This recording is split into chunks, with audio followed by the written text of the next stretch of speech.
एक छोटे से गांव में रमेश नाम का एक व्यक्ति था, जिसका छोटा सा ढाबा था। रमेश का ढाबा काफी अच्छा चल रहा था। वो अपनी बीवी और माँ का भी काफी अच्छे से देखभाल रख पा रहा था, पर शायद किसी और की उसके ढाबे पर नजर चली गई थी। ऐसे ही एक दिन रमेश के ढाबे पर एक व्यक्ति आता है, जिसका नाम मोतीलाल था। हम दूर शहर से आए हैं। हम जैसे ही गांव में एंटर किए, हमको तुम्हारे ढाबे के बारे में पता चला। बहुत नाम सुना है तुम्हारे ढाबे का। लोग कहते हैं पैसा वसूल खाना बनाते हो तुम। इसी बात पर अपने ढाबे का फेमस खाना हमारे टेबल पर लगा दो, हम बैठे हैं। मालिक बस 10 मिनट का समय दीजिए, मैं अभी 10 मिनट के अंदर अंदर आपका खाना आपकी टेबल पर लेकर आता हूँ। अरे दिशा, जल्दी से अपने ढाबे का स्पेशल नान छोले की सब्जी और पनीर रायता तैयार कर दो। हाँ रमेश जी, बस अभी 10 मिनट में खाना तैयार करती हूँ। आप जब तक टेबल साफ कर दीजिए। दिशा की आवाज जितनी मीठी थी उतनी ही सुंदर खुद दिशा भी थी। अब जैसे ही मोतीलाल की नजर दिशा पर पड़ती है, वो उसके रंग रूप का दीवाना हो जाता है और उसके मन में दिशा को पाने की इच्छा जाग जाती है। इतनी सुंदर औरत है, ऐसी सुंदर औरत की तलाश तो हम कर रहे थे, पर ये इस ढाबे वाले को कैसे मिल गई। लेकिन कोई बात नहीं, हम भी मोतीलाल हैं। हमारे पास धन दौलत की कमी नहीं है, बस थोड़े से हीरे मोती इस औरत को दिखाना है। फिर देखो कैसे लट्टू होकर ये औरत हमारे पीछे पीछे नाचेगी। अब क्या था, अब मोतीलाल रोज दिशा को देखने के लिए उसके ढाबे पर आने लगता है, परंतु मोतीलाल की बुरी नजर दिशा भांप लेती है और ये सारी बात अपने पति रमेश को बता देती है। रमेश जी, मुझे इस आदमी के लक्षण कुछ ठीक नहीं लग रहे। ये हमेशा ढाबे पर खाने के लिए आता है, पर कभी भी पूरा खाना खत्म करके नहीं जाता। बस खाना लेकर बैठ जाता है और मुझे ही घूरता रहता है। आज तो इस आदमी ने हद कर दी। क्या हुआ दिशा, मुझे बताओ। अगर ऐसी बात है तो मैं अभी इसी वक्त इसे अपने ढाबे से धक्के मारकर निकाल दूंगा। रमेश जी, आज जब मैं इसे पानी देने गई तो इस बदतमीज इंसान ने मेरा हाथ पकड़ लिया और मुझसे कहने लगा कि मैं बहुत सुंदर हूँ। इस आदमी पर तो मुझे शुरू से ही शक था, पर ग्राहक भगवान के समान होते हैं, इसलिए मैं इसका आदर कर रहा था। पर कोई मेरी बीवी की तरफ गंदी नजरों से देखे, मैं ये बर्दाश्त नहीं कर सकता। अब जैसे ही रमेश को पता चलता है कि मोतीलाल की नजर उसकी बीवी पर है, रमेश अपना आपा खो बैठता है और मोतीलाल की खूब पिटाई करता है। जिसके बाद मोतीलाल भी ठान लेता है कि वो रमेश को पूरी तरह से बर्बाद कर देगा, और मोतीलाल कुछ ऐसा ही करता है। एक दिन रात को जब रमेश ढाबा बंद कर रहा होता है, तो वहाँ कुछ गुंडे आते हैं और ढाबा का सारा सामान इधर उधर फेंकने लगते हैं। अरे भाई, तुम ये सब क्या कर रहे हो? मेरे ढाबे का सामान इस तरह से क्यों फेंक रहे हो? कौन हो तुम लोग और क्या चाहते हो मुझसे? हम सब मोतीलाल के आदमी हैं और मोतीलाल तेरी बर्बादी चाहता है। भाइयों, इस आदमी को इसी ढाबे के अंदर बंद करके दुकान में आग लगा दो। इस तरह से गुंडे पहले रमेश को खूब मारते हैं और उसे उसी के ढाबे में बंद करके उसके ढाबे में आग लगा देते हैं, जिसमें रमेश काफी हद तक जल जाता है। साथ ही साथ रमेश विकलांग भी हो जाता है। अब रमेश कुछ नहीं बोल पाता, जिस वजह से दिशा और उसकी सास सुमित्रा को कुछ पता नहीं चल पाता कि आखिर रमेश के साथ उस रात हुआ क्या था। समय यूं ही बीतता जाता है और उनकी गरीबी बढ़ने लगती है। अब दोनों सास बहू को समझ नहीं आता कि वो क्या करे। बहू, जब रमेश सही था तब सब कुछ कितना अच्छा चल रहा था। जैसे ही रमेश की ऐसी हालत हुई, हम तो रोड पे ही आ गए। माँ जी रोइए मत, हमने आज तक कभी भी किसी के सामने हाथ नहीं फैलाए, इसलिए हम आगे भी किसी के सामने हाथ नहीं फैलाएंगे, बल्कि अपनी मेहनत की रोटी खाएंगे। इतना बोलकर दिशा काम की तलाश में निकल जाती है, परंतु पूरा दिन निकल जाता है और उसे कहीं काम नहीं मिलता। इसी तरह से एक हफ्ता गुजर जाता है और दिशा को कहीं काम नहीं मिलता। जब दिशा के भाई को ये बात पता चलती है कि रमेश की ऐसी नाजुक हालत है, तो वो अपनी बहन से मिलने के लिए उसके घर आता है। दीदी, तुम्हारे साथ इतना सब कुछ हो गया और तुमने मुझे बताया भी नहीं। मैं तुझे क्या बताती, जब से तेरा रिश्ता खराब हुआ है तब से तू दूसरों के पास नौकरी कर रहा है। ऐसे में मैं तुझे बताकर परेशान नहीं करना चाहती थी मेरे भाई। दोनों भाई बहन आपस में बात कर ही रहे होते हैं कि तभी वहाँ सुमित्रा आ जाती है, और जैसे ही पता चलता है कि दिशा के भाई का ऑटो खराब है और वो खराब ऑटो घर में रखा है, तो सुमित्रा बोलती है, मैंने सोच लिया है, अब हम दोनों सास बहू मिलकर खुद का ढाबा चलाएंगे। क्या हुआ अगर हमारा ढाबा जल गया तो? इतना सारा नुकसान हो गया तो? और अगर तेरे भाई का रिक्शा खराब हो गया तो क्या हो गया, उसके पास ऑटो है ना, उस ऑटो में हम अपना ढाबा खोलकर फिर से एक नई जिंदगी की शुरुआत करेंगे। भाई, क्या हम तेरा वो खराब रिक्शा ले सकते हैं? हाँ दीदी, क्यों नहीं। वैसे भी मैं खराब ऑटो का क्या करूँगा, मैं तो उसे बेचने वाला था। अगर वो तुम्हारे काम आ सकता है तो उसे तुम ही रख लो। इस तरह से वो खराब ऑटो ले लेते हैं और दिशा अपनी सास के साथ मिलकर ऑटो में अपना छोटा सा ढाबा खोलती है, क्योंकि गांव वाले इसके बारे में और उसके ढाबे के बारे में पहले से ही जानते थे। इसलिए जैसे ही उनको पता चलता है कि दिशा ने ऑटो रिक्शा में अपना ढाबा खोला है, तो उसके सभी ग्राहक उससे एक बार फिर से जुड़ जाते हैं और इस तरह से गरीब सास बहू अपना ऑटो रिक्शा ढाबा चलाने लगती हैं। माँ जी, लगता है बहुत जल्दी हमारे गरीबी के दिन दूर हो जाएंगे और फिर हम रमेश जी का अच्छे से इलाज करवा पाएंगे। रमेश जी अब बहुत जल्दी ठीक हो जाएंगे। अब होता भी बिल्कुल ऐसा ही है। दोनों सास बहू की मेहनत रंग लाती है। बहुत जल्द रमेश ठीक भी हो जाता है और ठीक होने के बाद सबसे पहले वो अपनी बीवी और माँ को सारी सच्चाई बताता है। अब रमेश अपनी बीवी और माँ के साथ पुलिस स्टेशन जाकर मोतीलाल के खिलाफ रिपोर्ट लिखवाता है। इंस्पेक्टर साहब, उस आदमी ने हमारा जीना हराम कर रखा है, इसलिए आप इसे कड़ी से कड़ी सजा देना। वो तो भगवान का भला है जो मेरे पति बच गए और अब पूरी तरह से ठीक हो चुके हैं। तुम फिक्र मत करो, उस मोतीलाल के खिलाफ पहले भी कई बार रिपोर्ट दर्ज हो चुकी है। इस बार वो मोतीलाल बचेगा नहीं। अब देखते हैं कौन उसे छुड़वाता है। अब हमारे पास पुख्ता तौर पर सबूत भी है। बस रमेश जी, कोर्ट में आप अपने इस बयान से मत मुकरना। इंस्पेक्टर साहब, जिसने मेरी जिंदगी खराब करी, मैं उसे माफ कभी नहीं कर सकता। उसके पापों का घड़ा भर चुका है। बहुत जल्द पुलिस वाले मोतीलाल को गिरफ्तार कर लेते हैं और उसे उसके किए की सजा मिल जाती है। तो वहीं दूसरी ओर दिशा और सुमित्रा का ऑटो रिक्शा भी फेमस हो जाता है। माँ जी, हमारा ऑटो रिक्शा ढाबा काफी अच्छे से चल रहा है। मैंने सोचा है कि क्यों ना अब हम इसके एक ऑटो रिक्शा को 2 में बदल दे। बहू, तूने तो मेरी मुंह की बात छीन ली। मैंने भी यही सोचा था। अरे माँ, दिशा, सोचना क्या है, हम जो चाहते हैं वो हो रहा है। अब जल्दी से हमें इसी तरह से अपने बिजनेस को बस बढ़ाना है और उसे नई ऊंचाई पर पहुंचाना है। इस तरह से दोनों सास बहू मिलकर 1 से 2 और 2 से 4 ऑटो रिक्शा ढाबा खोल लेती हैं। इस तरह वो लोग देखते ही देखते दिन दुगनी और रात चौगनी हो जाती है।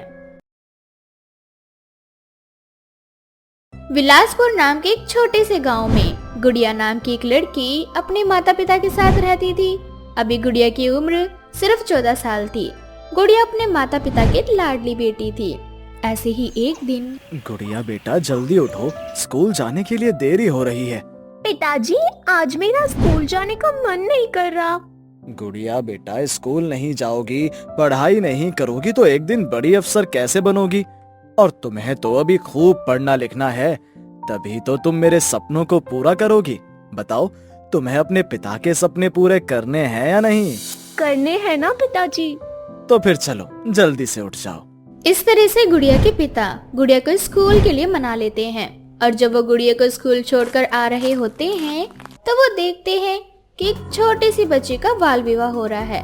ये देख गुड़िया के पिता को अच्छा नहीं लगता और वो बाल विवाह का विरोध करते हुए बोलते हैं, आप सब ये क्या कर रहे हैं?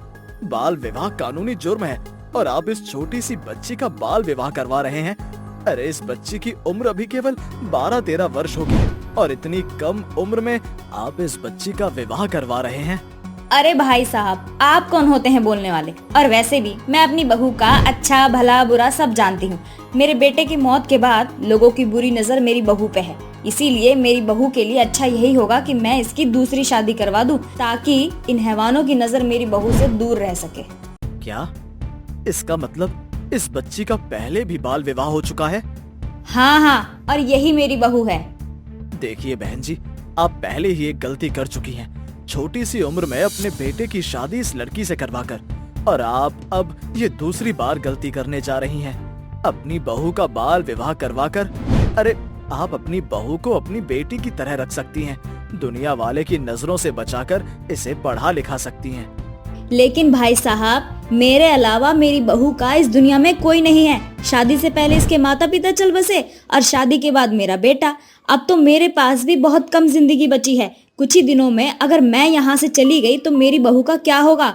इसीलिए मैं अपनी बहू का बाल विवाह करवाना चाह रही हूँ। आपकी बहू को मैं पालूंगा, वो भी अपनी बेटी की तरह। जैसे मेरी बेटी गुड़िया है, ठीक उसी तरह से आपकी बहू कविता मेरी बेटी है। कविता की जिम्मेदारी मैं लेता हूँ। इस तरह से गुड़िया के पिता उस बाल विवाह को होने से रोक लेते हैं और कविता को अपने साथ अपने घर ले जाते हैं। कविता गुड़िया से छोटी थी, इसलिए गुड़िया उसे पढ़ाती लिखाती है और छोटी बहन की तरह उसे प्यार करती है। समय यूं ही बीतता जाता है। अब गुड़िया और कविता की उम्र 15-16 साल की हो जाती है। परंतु इसी बीच एक दिन अचानक एक दुर्घटना में गुड़िया के पिता की मृत्यु हो जाती है। गुड़िया के पिता की मृत्यु होने के बाद गुड़िया और उसका परिवार रोड पर आ जाता है। अब गुड़िया की माँ पर 2-2 बच्चों का भार था। ऐसे ही एक दिन गुड़िया की माँ कांता काम की तलाश में बाहर जाती है कि तभी एक औरत उसे बोलती है, कांता बहन, तुम्हारे घर में इतना सब कुछ हो गया और तुमने फिर भी उस मनहूस कविता को अपने घर में रखा हुआ है। कविता मेरी बेटी जैसी है और तुम ये सब कुछ क्या कह रही हो? मुझे कुछ समझ नहीं आ रहा। सच में बहन, तुम तो बड़ी ही बेवकूफ हो। मुझे तो पता ही नहीं था। अरे जब से ये कविता तुम्हारे घर में आई है, तुम्हारी जिंदगी की सारी खुशियाँ तुमसे दूर हो गई है। पहले तुम्हारा पति मर गया और अब तुम दोनों माँ बेटी रोड पे आ चुकी हो। फिर भी तुम इस मनहूस को अपने घर में पाल रही हो। अरे बहन, तुम जानती ही क्या हो? शादी से पहले ये अपने माँ बाप को खा गई और शादी के बाद अपने पति को। और इसकी सास तो मरने वाली थी बेचारी। उसने क्या किया, इसका बाल विवाह कराने का सोचा, लेकिन तुम्हारे पति ने इसका बाल विवाह करवाने नहीं दिया, रोक लिया उसको। मैं नहीं मानती ये सब और मेरे लिए दोनों बच्चियाँ एक बराबर हैं। कांता उस औरत को जवाब देकर वहाँ से जाने लगती है और वह औरत पीछे से कांता के कान भरते हुए उससे बोलती है, मेरी नजर में एक रिश्ता है। अगर तुम चाहो तो उस मनहूस कविता की शादी उस घर में करवाकर उससे पीछा छुड़ा सकती हो। बदले में तुम्हें खूब सारे पैसे भी मिलेंगे। उन पैसों से अपनी बेटी को अच्छे से पढ़ा लिखा सकोगी तुम। उस समय तो कांता उस औरत की बातों को अनसुना करके चली जाती है, लेकिन पूरे दिन उस औरत की बातें कांता के दिमाग में घूमती रहती है। और आखिरकार कुछ दिनों बाद जब वो औरत कांता के घर दोबारा आती है तो कांता कविता का बाल विवाह करवाने के लिए तैयार हो जाती है। लेकिन जब लड़के वाले कविता को देखने उसके घर आते हैं तो लड़की की उम्र देखकर कांता इस रिश्ते के लिए मना कर देती है। माफ करना, मुझे ये रिश्ता मंजूर रहा पर अब मुझे ये रिश्ता मंजूर नहीं। मैं एक बेटी की भलाई के लिए अपनी दूसरी बेटी को नरक में नहीं धकेल सकती। अरे जब तुम्हें ये रिश्ता मंजूर ही नहीं था, मुझे और मेरे बेटे को यहाँ बुलाना जरूरी था। चल बेटा। इस तरह से लड़के का बाप लड़के को अपने साथ ले जाने लगता है कि तभी कविता वहाँ आती है और कांता से बोलती है, माँ, अगर मेरा बाल विवाह होता और गुड़िया की जिंदगी सफर चाहती है तो मुझे ये बाल विवाह मंजूर है। ऐसे भी मेरा पहले भी बाल विवाह हो चुका है गरीबी की वजह से। पर कविता, मेरे पति बाल विवाह के खिलाफ थे और इसीलिए वो दुनिया के खिलाफ जाकर तुम्हें यहाँ लेकर आए थे और मैं भी वही काम नहीं कर सकती।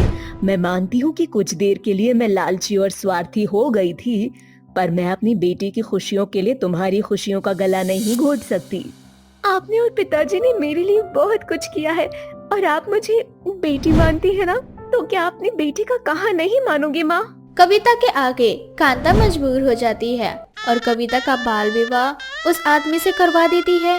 शादी होने के बाद कविता का पति, जिसकी उम्र 30 साल थी, वो कविता पर बहुत अत्याचार करता है और डेली शराब पीकर आता है। ऐसे ही एक दिन, सुरेश जी, आप इतनी शराब पीकर गाड़ी चलाते हुए घर आते हैं। प्लीज आप शराब पीकर गाड़ी मत चलाइए, ऐसे में आपको कुछ भी हो सकता है। बीवी है, बीवी बनकर रहे, माँ बनने की जरूरत नहीं है। और भूल मत, मेरे बाप ने तेरी गरीब माँ को इतना धन दिया है कि तेरी माँ और वो तेरी बड़ी बहन बैठकर जिंदगी भर खा सके। पर आपने जो मेरी माँ और बहन पर एहसान किए हैं, मैं उसका कर्ज उतार रही हूँ। फिर आप मुझे ऐसी खरी खोटी क्यों सुनाते हैं? इतनी सी है और जुबान देखो इसकी। इतना बोलकर सुरेश उसे खूब पीटता है। ऐसे ही समय बीतता है और अब कविता सुरेश के अत्याचारों से परेशान हो जाती है। उसके सामने अब कोई दूसरा रास्ता नहीं बचता, इसलिए एक दिन वो फांसी लगाकर खुदकुशी कर लेती है। कविता की मौत होने के बाद जब ये बात कविता की मुंह मोली माँ को और बहन को पता चलती है तो उनके पैरों तले जमीन खिसक जाती है और कांता कविता की लाश से बोलती है। मेरे पति ने तुझे बचाने के लिए अपनी बेटी बनाया और तेरा दूसरा बाल विवाह होने से रोका, पर उसके जाने के बाद मैंने तुझे उसी नरक में धकेल दिया। भगवान, ये मैंने क्या किया, मुझे माफ कर देना कविता। इस तरह से कविता तो चली जाती है, पर वो अपने ऊपर किए सभी एहसान को चुका जाती है और कांता सुरेश को सलाखों के पीछे भिजवा देती है। और मासूम कविता के मरने के बाद उसे आखिर इंसाफ मिलता है।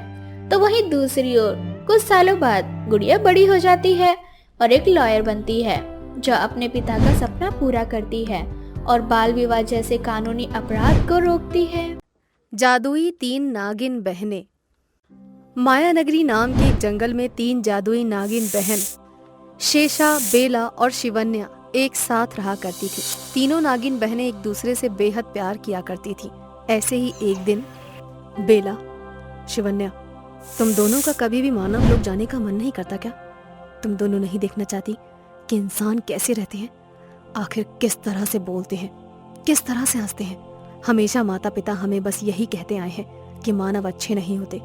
क्यों ना एक बार, बस एक बार हम तीनों बहन मनुष्य की दुनिया में जाएं और वहां रहकर मनुष्यों को देख कर आए।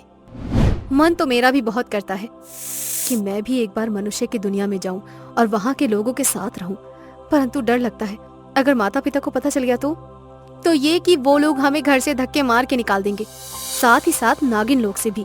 इसीलिए अब तुम दोनों अपने दिमाग से इंसानों का ख्याल निकाल दो। शिवन्या की बात सुनकर बेला और शेषा का मुंह बन जाता है। तो वहीं दूसरी ओर शिवन्या अपनी बात कहकर वहां से चली जाती है, जिसके बाद बेला शेषा से बोलती है, इस शिवन्या की बच्ची को मनाना तो बहुत मुश्किल का काम है। आखिर ये माँ पापा की चमची जो है, ये नहीं जाने वाली हमारे साथ, वो भी इंसानों की दुनिया में। क्या कहा तुमने? जो तुमने सुना, अब जल्दी से तैयार हो जाओ, क्योंकि हम दोनों इंसान की दुनिया में जा रहे हैं। बस समझ ये नहीं आ रहा कि इस शिवन्या की बच्ची का क्या करें।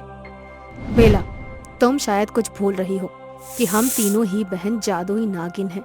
हमारे पास कुछ ऐसी शक्तियां हैं जो यहाँ नागिन लोक में किसी के पास नहीं है। उनमें से एक शक्ति मेरे पास है, किसी को भी सम्मोहित करने की। तो फिर देरी किस बात की है? बेला और शेषा शिवन्या के पास जाती हैं और बेला अपनी आंखों की जादुई शक्तियों से शिवन्या को अपने वश में कर लेती है। अब शिवन्या बस वही करती है जो बेला उसे करने के लिए कहती है, जिसके बाद वो तीनों बहनें वहां से इंसानी दुनिया में चली जाती हैं। अब इंसानी दुनिया में पहुंचते ही शिवन्या के ऊपर किया गया सम्मोहन भी खत्म हो जाता है। परंतु जब वे तीनों नागिन बहन इंसानों की दुनिया में पहुंचती हैं तो वो देखती हैं कि इंसान का रहन सहन उनके रहन सहन से काफी अलग है। इंसानों की दुनिया हम नाग नागिन की दुनिया से कितनी अलग है। बेला, अच्छा किया जो तुमने सम्मोहन का इस्तेमाल किया। अगर तुम मुझे सम्मोहित नहीं करती तो शायद मैं यहाँ कभी नहीं आती। चलो, शुक्र है कि तुम्हें भी यहाँ आकर हमारी तरह अच्छा लगा। जिसके बाद वो तीनों जादुई बहनें इंसानों का रूप धारण कर लेती हैं और एक साधारण सुंदर सी लड़की बनकर बाजार में घूमने लगती हैं। तभी उन तीनों बहनों की नजर एक बेकरी की दुकान पर पड़ती है। अरे वो देखो, वो तो एक बेकरी शॉप है। इसका मतलब उस दुकान के अंदर कई तरह के केक और पेस्ट्री रखे होंगे। चलो, हम जल्दी से उस दुकान के अंदर चलते हैं। अब वो तीनों बहन उस दुकान के अंदर चली जाती हैं, परंतु उस समय दुकान के अंदर कोई भी नहीं होता और शेषा खुद को रोक नहीं पाती और खुद उस दुकान के अंदर से कुछ केक निकालकर अपनी दोनों बहनों के साथ खाने लगती है। तभी वहां अर्णव नाम का एक सुंदर सा लड़का आता है, जिसे देखकर शिवन्या पहले ही नजर में उसकी दीवानी हो जाती है और वो उन तीनों को इस तरह से केक खाता देखकर हैरान हो जाता है। और तभी वहां तारा आ जाती है। उन तीनों बहनों को केक खाता देख गुस्से में लाल पीला होकर बोलती है, कौन हो तुम तीनों? और तुम तीनों ने मेरी दुकान की कैसी हालत कर दी है? और अर्णव, तू यहाँ क्या कर रहा है? मैं तेरी जिम्मेदारी पर ही दुकान छोड़कर गई थी और तू एक नंबर का नालायक है। इसमें मेरी क्या गलती है? माँ आपने ही मुझे अर्जेंट में बुलाया और दुकान की चाबी आप ही के पास थी। इस वजह से मैं दुकान बंद नहीं कर पाया और जब मैं दुकान से निकल गया तब आपने मुझे फिर से दुकान आने को बोला और जब मैं दुकान आया तो मैंने ये सब देखा। सब गलती मेरी है और तुम तीनों चुपचाप से पैसे निकालो। जो तुमने मेरे दुकान का नुकसान किया है उन सब के पैसे। वो क्या होते हैं? हमारे पास ऐसी कोई वस्तु नहीं है। और एक बात, हम तीनों से थोड़ा तमीज से बात करो। तुम नहीं जानती कि हम तीनों कौन हैं। मुझे जानना भी नहीं है कि तुम तीनों कौन हो। तुम तीनों को तो देखकर भी ऐसा लग रहा है कि तुम तीनों राक्षस हो। जिसने आज से पहले कभी केक ही ना खाया हो। इस तरह से तारा उन तीनों जादुई नागिन बहनों से पैसे मांगने लगती है, परंतु वे तीनों पैसे नहीं दे पाती। अब शेषा उसकी बात सुनकर बहुत ज्यादा चिड़चिड़ी हो जाती है, जिस वजह से वो अपनी जादुई शक्तियों की मदद से बहुत सारे सोने चांदी के सिक्के उसके सामने लाकर रख देती है और उससे बोलती है, तुम इंसान बहुत लालची होते हो। देखो, जो वस्तु तुम हमसे मांग रही हो वो हमारे पास नहीं है, परंतु ऐसे कई सारे सोने चांदी और हीरे जवाहरात मेरे पास हैं। अगर तुम्हें चाहिए तो हम तीनों बहनें मिलकर तुम्हारी इस दुकान को इन सब से भर सकते हैं। तो अब कृपया करके हमें यहाँ से जाने दो। चलो शिवन्या। इतना बोलकर शेषा बेला शिवन्या का हाथ पकड़कर वहां से चली जाती है। ऐसे ही कुछ दिन बीत जाते हैं। शिवन्या छुप छुप कर अर्णव को देखने के लिए इंसानी दुनिया में जाती। ऐसे ही एक दिन तीनों बहन साथ बैठकर अपनी जादुई शक्तियों का प्रयोग करती हैं कि तभी शिवन्या बोलती है, बेला, शेषा, मुझे इंसानों की दुनिया में जाना है। मैंने उस दुकान में जिस लड़के को देखा था, पता नहीं उसकी आंखों में ऐसी कौन सी जादुई शक्ति थी कि मैं उसके चेहरे को भूल नहीं पा रही हूँ। मुझे लगता है कि मुझे उस इंसान से प्यार हो गया है। मैं उसके साथ ही अपनी पूरी जिंदगी बिताना चाहती हूँ। और तुम दोनों को याद है ना, माता पिता ने हमसे हमेशा यही कहा है, जो पहली नजर में भा जाए वही हमारा जीवन साथी होता है। पर शिवन्या, माता पिता बिल्कुल सही कहते हैं, इंसान अच्छे नहीं होते, और ये चीज हमने खुद देखी है। मैं नहीं जानती कि इंसान अच्छे होते हैं या बुरे, पर मेरे दिल ने जिसे चुना है वो एक अच्छा इंसान है। अब शिवन्या के बार बार बोलने पर बेला और शेषा उसके साथ एक बार फिर इंसानी दुनिया में जाने के लिए तैयार हो जाते हैं।